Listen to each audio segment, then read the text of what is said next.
My narcissistic brother accuses me of stealing his family and having something going on with his wife, after his daughter said I'm more of a father to her than he is.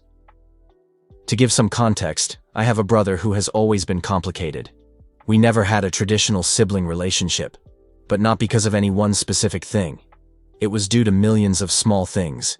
He's always been quick to get angry, quick to point fingers, and God forbid if anything went off plan. He's the type of person who turns any disagreement into a major betrayal. From an early age, I learned to deal with him as if he were an extremely sensitive coworker, choosing my words carefully, not pushing too hard, and avoiding unnecessary conflict. We never openly fought, but we also were never close, just brothers by obligation. Even so, I tried to maintain some kind of bond, especially after he married Evelyn, not her real name. Evelyn and I got along well from the start. She was centered and calm, basically. Everything my brother wasn't. At their wedding ceremony, I was genuinely happy for him, as if maybe he had finally found someone who could balance him out. I even organized his bachelor party when he asked me to. It was one of those brief moments where things seemed to be improving between us, like we were building something. But then Evelyn got pregnant, and the cracks started to appear again, worse than before. I remember the day he told me it was going to be a girl.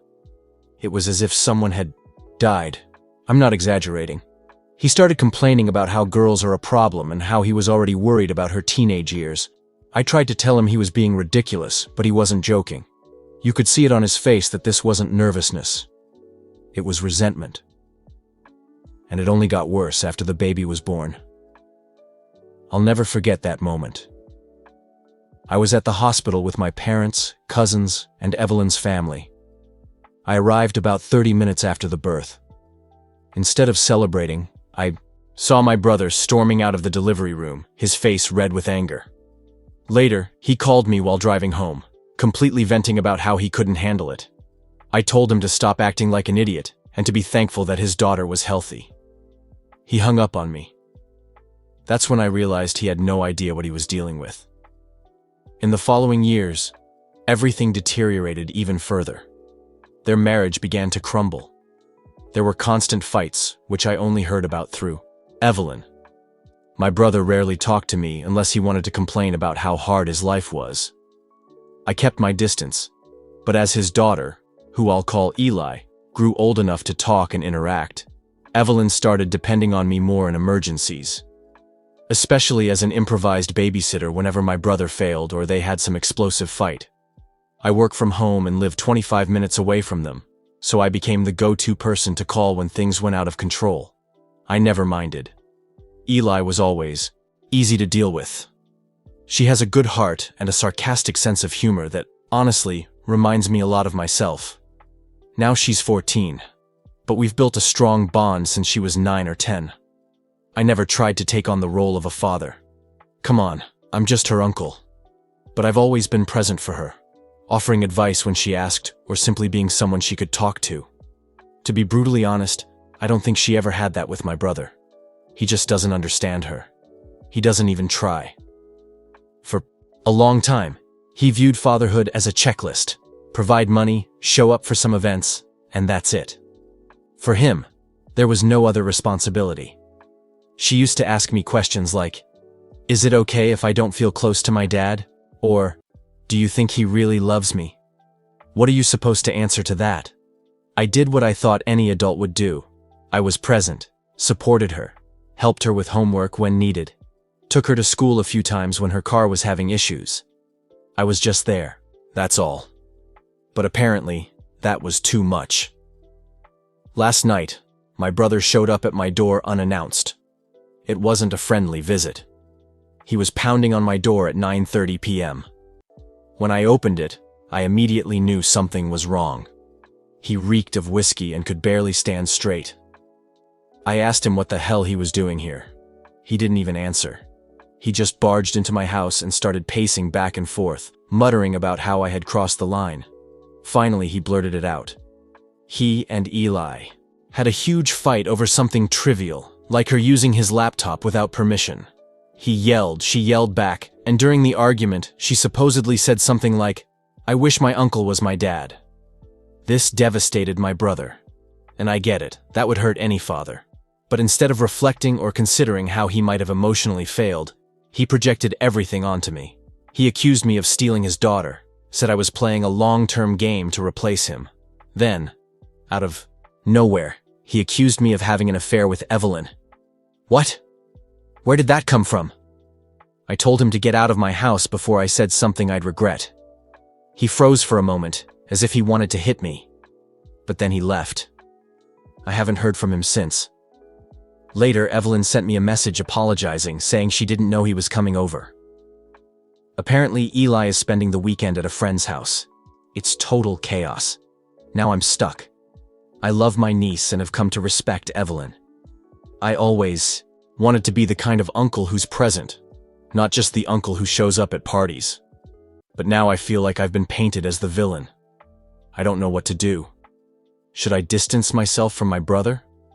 Try to make him see reason? Keep helping him? Or keep being present for my niece, even if it makes things worse? This isn't a love triangle or teenage drama. I'm not trying to take anything from anyone. I'm just trying to be a good person for those who need it. Any advice is welcome, because I'm lost. Update 1. I know some people want to know what happened with my brother since our last confrontation. Here's the current situation. After that drunken explosion, I didn't hear from him the next day, but I wasn't expecting to. I assumed he'd wake up with a hangover, regretting everything, and maybe reach out after a few days. Instead, Evelyn messaged me early in the morning. It was something simple. "Can we talk later? I'd appreciate it." I agreed, and we arranged to meet for coffee that afternoon. Apparently, on the night my brother showed up at my house, he had already been in destructive mode for hours. According to Evelyn, he was already irritated even before the incident with Eli. Lately, he had become paranoid, obsessing over messages on Evelyn's phone, asking why she always laughed when receiving notifications. Most of these messages had nothing to do with me. She's in a group chat with coworkers, one of whom she's known since high school. That was enough for him to question what she was hiding. Then came the fight with Eli, which was over something as trivial as her using his laptop without permission. He escalated the issue, and she responded with the comment, "I wish my uncle was my dad," which caused him to collapse emotionally. This is where things get weird. Evelyn told me that instead of feeling sad or hurt, my brother convinced himself that she was deliberately allowing Eli to feel this way, as if Evelyn had encouraged it.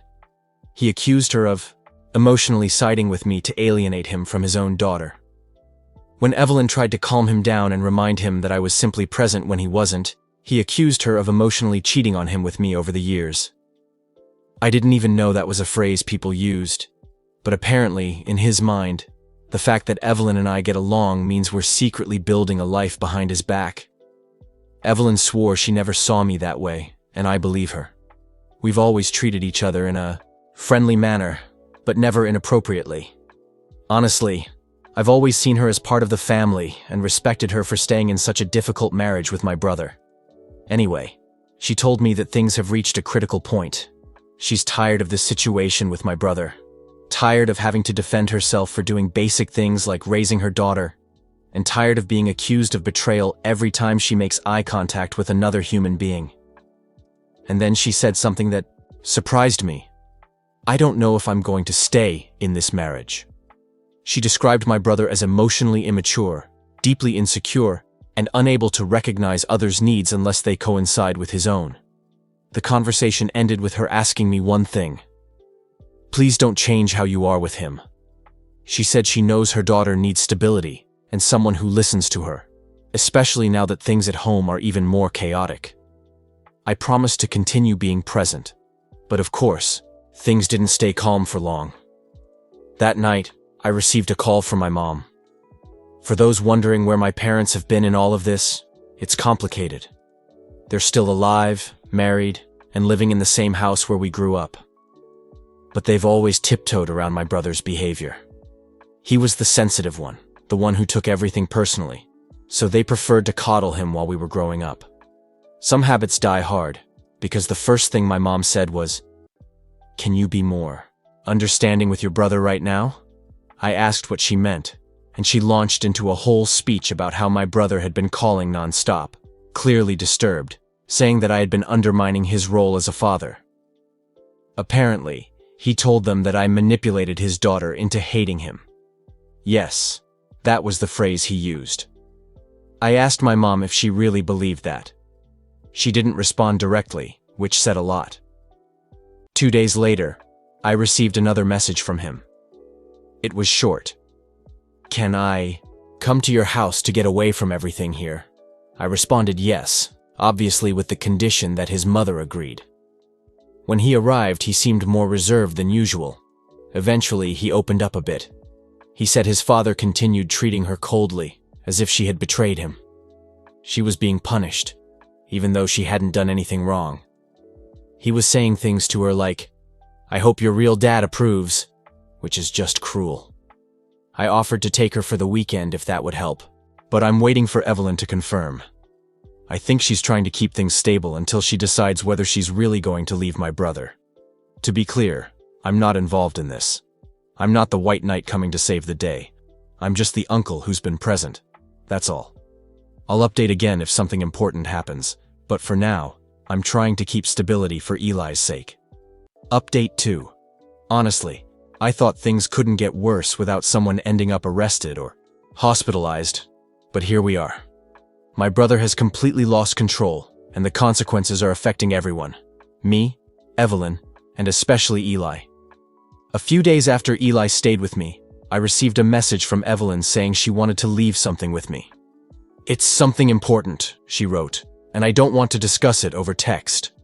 I thought maybe it was something she had forgotten at my house, but when she showed up, she carried a thick folder. She handed it to me without many words, just saying, "Maybe you can keep this for a while." The folder contained all their marriage documentation, financial issues, a copy of the prenuptial agreement, screenshots of my brother's messages, and printed photos of bruises from 2 separate incidents where he grabbed her during arguments. I had no idea the situation had turned physical. I asked her why she hadn't told me before. She replied, "I didn't want to involve you in this mess."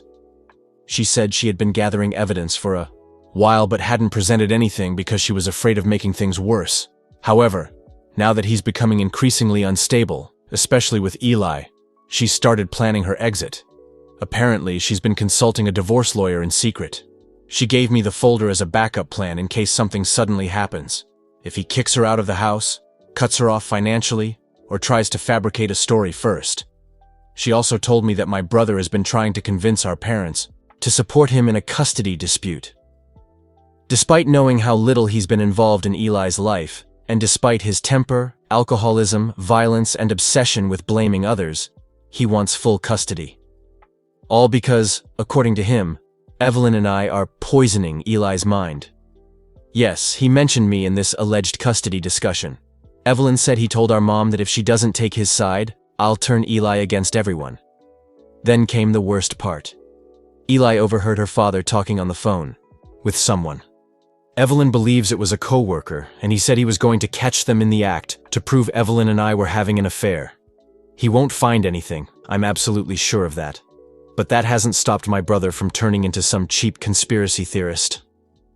Apparently, he's been combing through old social media photos looking for any hint of infidelity. Evelyn believes he even tried to install a keylogger on her laptop. She found strange software running in the background, and a friend of hers had to clean everything to ensure security. Evelyn is staying at home for now because she doesn't want to interrupt Eli's school year, but she's documenting everything. She even bought a second phone and started recording his outbursts during their fights. Honestly, I'm scared for her. With the way he's unraveling, I wouldn't be surprised if he tried something dangerous out of revenge. And, as if this weren't the worst month of my life, I also got dragged into a disaster at work. My boss called me into her office 2 days ago, looking concerned. She said she received an anonymous email accusing me of having an inappropriate relationship with a married woman and of being too close to my niece.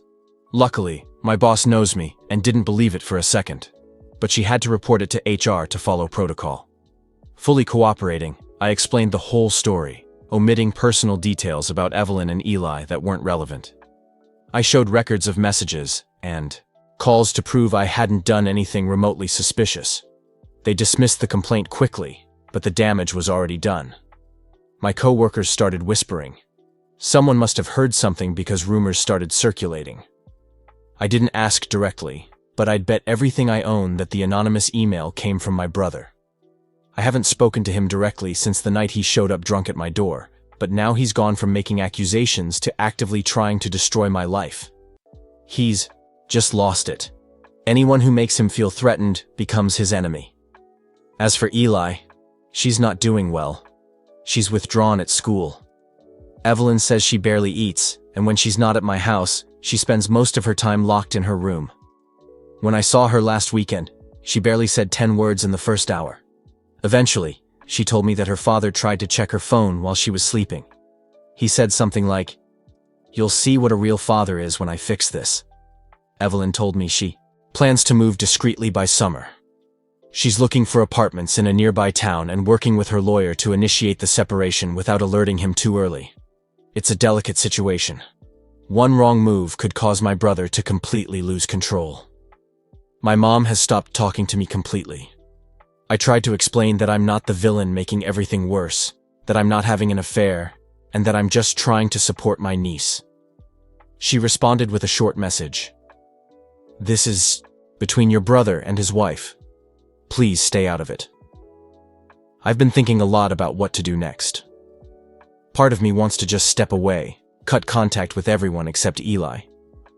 But I know that if I do that, my brother will use it as proof that I'm guilty of something. Evelyn will file the documents soon. When that happens, things will get even uglier. I'll update again when the documents are filed, or if something important happens in the process. Update 3. It's amazing how things can go from tense and ugly to literally insane within days. Everything exploded this week in a way I wasn't prepared for. It all happened after Evelyn filed for divorce. She officially delivered the petition 2 days after my last update.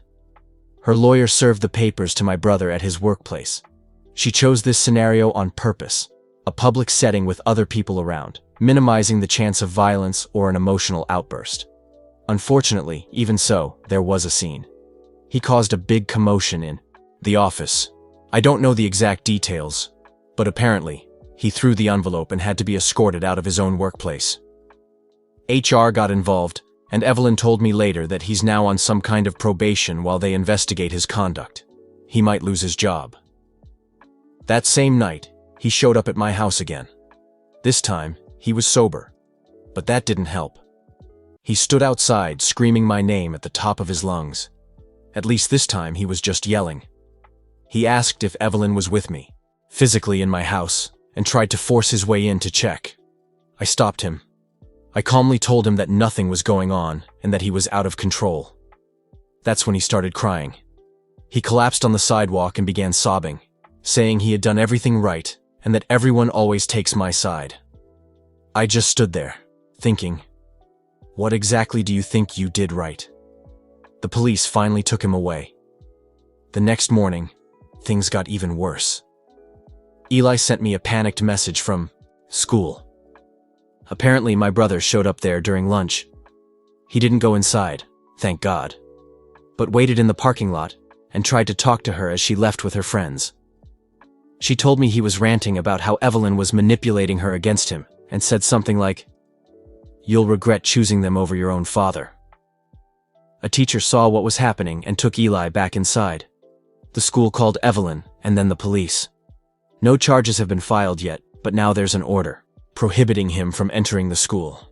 A temporary restraining order was also issued that same day, expedited by Evelyn's lawyer after the incident.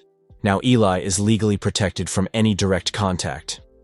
This seems to have finally triggered an alarm with Evelyn's family because now they're organizing to protect her in ways they didn't before. But of course, in his typical style, my brother isn't giving up. Now he's trying to use social media as a weapon. I woke up 2 mornings ago with about 13 notifications on Facebook, Instagram, and even LinkedIn. He made several posts tagging me and Evelyn, ranting about how we're adulterers who brainwashed his daughter and how family is sacred until your own brother decides he wants yours. Not only is it shameful and out of control, but it's also dangerous.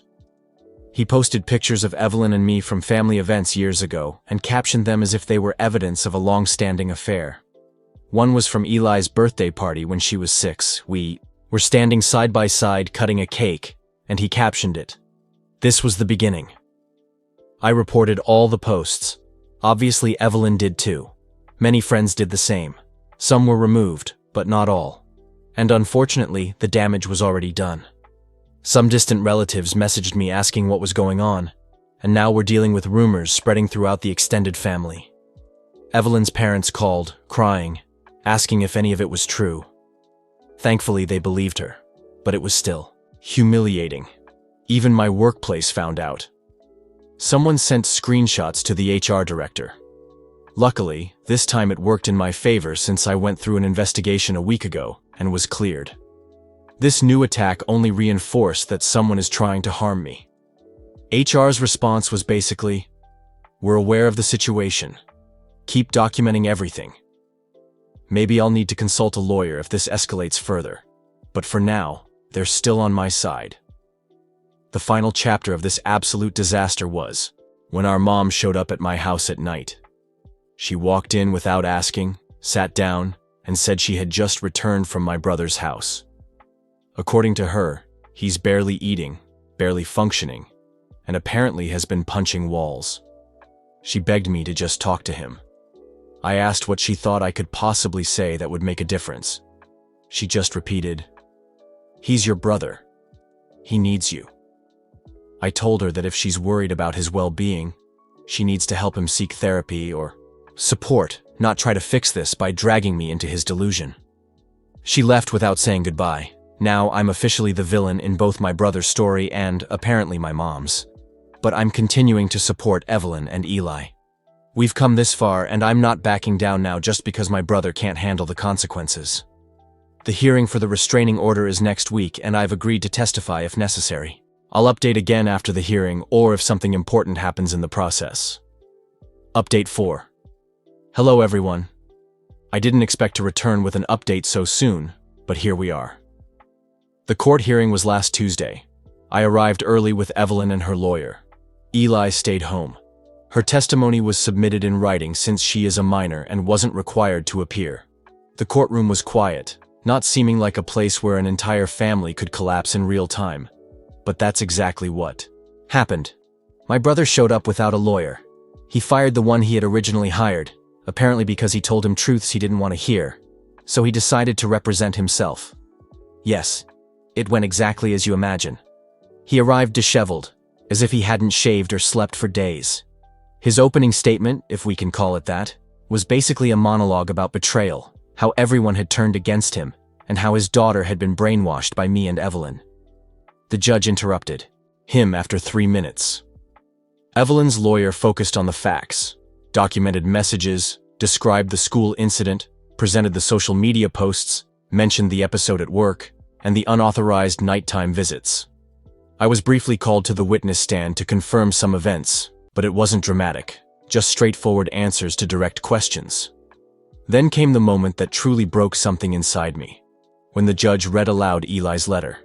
She wrote about how scared she felt when her father confronted her at school, how she used to wait by the window as a child, hoping he would show up, and how he almost never did. She wrote about how much easier it was to breathe in my apartment, how she could think there, and how she finally felt like she didn't have to walk on eggshells. She ended by saying that she still wanted a relationship with her father, but only when he was healthy and honest. I didn't look at him while the letter was being read, but I heard him. He was crying. The judge granted a 1-year restraining order, protecting both Evelyn and Eli, and instructed my brother to undergo a psychological evaluation and complete an anger management course before any future request to lift the order. The judge also mentioned that if custody ever became a point of contention, these procedures would be considered. He didn't argue. We left. My brother stayed behind, sitting alone at the defense table. We haven't heard anything from him since then. His social media accounts are still active, but everything has been deleted. It's unsettling, as if he vanished. Part of me expects him to reappear and cause more chaos, but so far, Nothing. Evelyn finally managed to breathe. She moved to a new place, smaller, more manageable, and closer to Eli's school.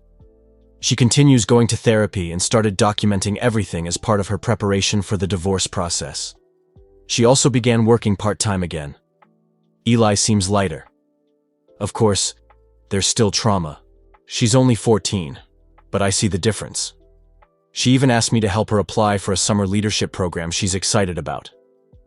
I'll admit, I was afraid for a while that all this chaos might permanently damage her, but she's a strong girl.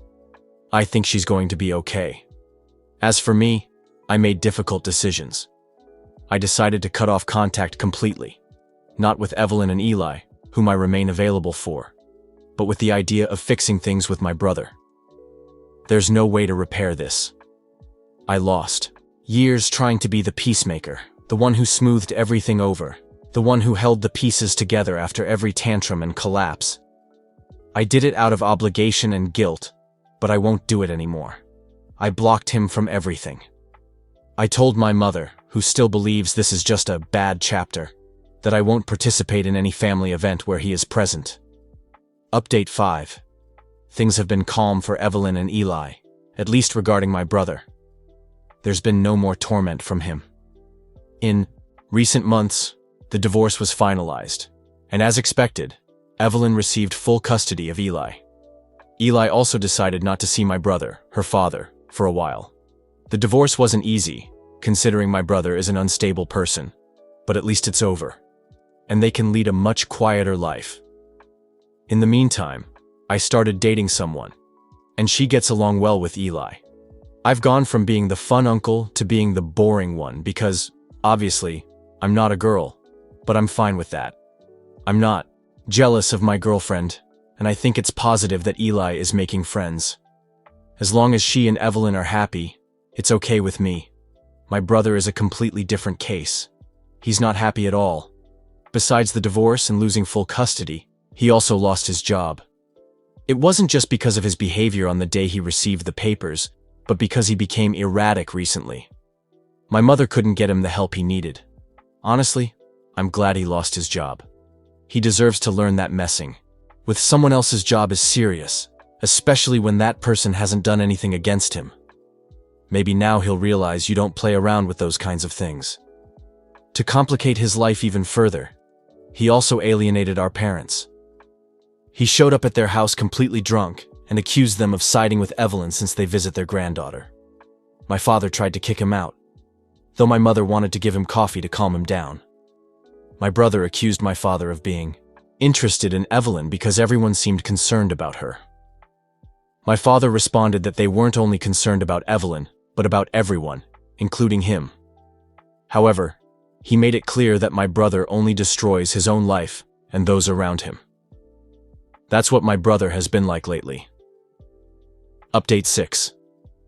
6 years have passed since the events that completely changed my life and the lives of those around me. A lot has happened during this time, and almost everything has evolved into something better, at least for me, Evelyn, and Eli. My brother, however, took a different path, though he finally made a decision that could be seen as positive. I'll start with myself. I'm about to get married. My fiancé said yes, and we're planning a simple ceremony. It won't be extravagant, just something intimate with the people who really matter. It's funny to think that for years I thought I'd never reach this point. After everything I went through with my brother, getting here feels like a personal victory. She's amazing, and the fact that she gets along with Eli makes everything even more special. Evelyn also recently started a serious relationship. Although I don't see him often, he seems like a genuine and affectionate man. Eli always tells me good things about him, which reassures me. I know Evelyn deserves someone who takes care of her and understands the important role Eli plays in her life. It seems she's finally found that person. As for Eli, my niece has grown up. She's now in college, and I see her much less than before. Despite that, we continue talking through messages, and she always shares her achievements with me. She's excited about the future, especially after being accepted into a summer leadership program. I'm proud of her every day. There are still traces of the trauma she suffered, but she's an incredibly strong young woman. I think she's going to be okay. And now, the most important part, my brother. After years of chaos, emotional instability, and destructive behaviors, he finally decided to seek help. I know this because my parents mentioned something about it recently. He checked himself in for psychological treatment, something he should have done a long time ago. Honestly, I never thought he'd reach this point of acknowledgement. Admitting he needs help seems like a big step for someone like him, who always rejected any suggestion that something was wrong with him. I'm still processing this news. For years, I kept my distance because there was no other option. Every attempt at reaching out or starting a dialogue resulted in unfounded accusations, personal attacks, or worse, behaviors that jeopardized the emotional and physical well-being of Eli and Evelyn. Now, with time, I realize my decision to distance myself was necessary, even though it was difficult. Sometimes, keeping your distance isn't cruel. It's a way to protect those you love. However, knowing that he's seeking treatment makes me reflect. As much as things have changed, I'm human, and part of me feels relieved thinking that maybe, just maybe, he might find some kind of peace. But I also know that this doesn't mean we should resume any kind of relationship. The damage he caused is deep and irreparable. It's not something that can be erased with a simple sorry or a vague promise of change. Still, I hope for him.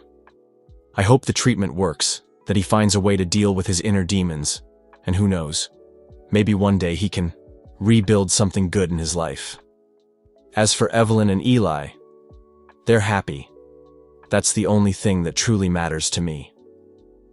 Evelyn found stability, both emotionally and financially, and built a life away from the chaos my brother brought into hers for so many years. Her new relationship seems solid and genuine, which brings me peace of mind. She deserves to be happy after everything she went through. And Eli? My niece is growing up. She entered college and is starting to discover who she is while facing the challenges of adult life. We talk occasionally through messages, and she always shares her achievements with me. It fills me with pride.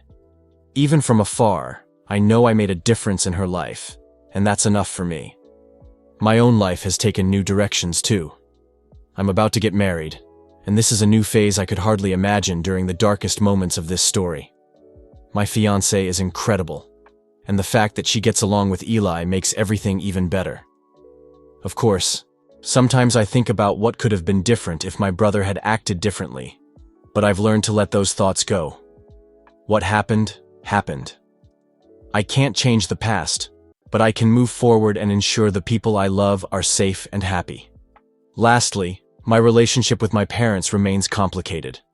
They never fully understood what happened between me and my brother, and probably never will. Maybe it's asking too much for them to recognize the mistakes they made over the years, allowing my brother to continue behaving however he wanted without consequences. But honestly, I've stopped seeking validation from them. My priority now is to take care of myself and the people who truly depend on me. Look, who would have thought that I, the cool and accessible uncle, would end up being promoted to family villain? My brother managed to turn my simple presence in Eli's life into a conspiracy worthy of Hollywood. He accuses me of stealing his family while he couldn't even remember the name of her favorite teacher. It almost sounds like a joke, doesn't it? But you know how it is. When you try to be decent amidst this chaos, someone always finds a way to blame you for everything. Thanks, brother, for making me look like the villain in a telenovela where no one asked to be cast. And there I was, trying to balance things, helping Evelyn without losing my mind, and keeping Eli away from this emotional storm. Meanwhile, my brother decided it was a great idea to dig through old social media to prove something that never existed. It's ironic because he spent years ignoring birthdays, school events, and anything that required more effort than turning on the TV. Now, I'm public enemy number one, while he plays the victim. I guess I should feel honored to be at the center of his paranoid fantasies. In the end, I learned that trying to appease emotional monsters can turn you into one too, at least in their heads. My reward? Social media blocks, workplace rumors, and a mother who still thinks I should be more understanding, with the official drama queen of the family. Irony of ironies, I'm now about to get married, happy and at peace, while my brother finally realized he needs help. Maybe he'll learn something in treatment. But let's be honest, I'm not expecting much.